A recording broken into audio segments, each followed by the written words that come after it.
And also to show you guys how bears can manipulate objects and use their paws and their noses to get the food they need out of those objects. I think Heidi's placed some food in the log too, and little Holly, she's still small enough where she can kind of squeeze her way through there. Like I said, Holly is 19 months old. She is a yearling. She is not full grown yet. She is our youngest bear here, and the newest addition we have here at the North American Bear Center. And like I mentioned before, she had a checkered background, a very traumatic beginning to life. She was in a forest fire, orphaned, taken to a rehab facility in Tennessee, and then brought to Minnesota. And that was all before she was even a year old. And like I mentioned before, she looks like a confident, happy little yearling now. Her coat is beautiful. But even 2 months ago, she had these huge mats on her fur. She had infections. She would not respond to people whatsoever. She would not even come down in front of the pond. You're okay, Sky. The waterfalls, the noise it makes scared her. She was scared of people on the deck. And now you can tell she's happy as a clam, nice and content. And she's actually on our scale. So that wooden box that Holly is in right now is how we weigh all of our bears every week. And we weigh our bears just because we are their main food source, and because their metabolism does change, their food preferences and needs and necessities change throughout the summer. And so it's our job to make sure that they're nice and healthy and at good weights. And so to get the bears on the scale, we will call them and place some food in the trough in front. They then just need 4 paws on the scale, and there is a monitor inside which detects their weight.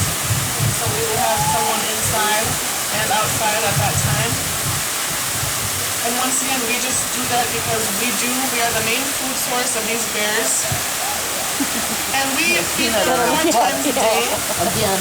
We try and keep their foods separate from one another. So like Holly, we placed a certain amount of food inside that cube. However, during other enrichment times throughout the day, one of the tubes or the toys might get snatched by another bear. And so they're getting more food.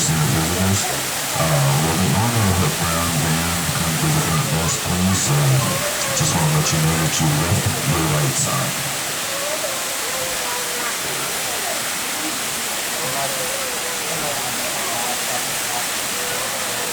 Liz got upstaged. I apologize for that announcement and worldwide listeners. Anyway, moving on. Like I was saying, we feed our bears 5 times a day. We also provide wild foods in our enclosure. We have white clover out in front of the pond and You're behind, fine. Don't even go which is near a the railing. natural You're okay. wild bear food that our bears really like to eat. We have ryegrass planted. We have a bunch of shrubs that produce berries that our bears love to eat. And so we just have to manage their amount of food that they're getting to make sure they're at healthy weights. Another question we get all the time is, what do you feed our bears? And why aren't there fish in the pond? I get that one a lot. Are there fish in there? Do your bears eat those? The answer is no, we don't have fish stocked in our pond. And black bears are opportunistic omnivores. So they're not strictly carnivores or vegetarians. They do rely heavily on vegetation in the wild. It's a very big part of their diet. So leaves, grasses, flower parts, clovers, things like that are a big part of a black bear's diet. Followed by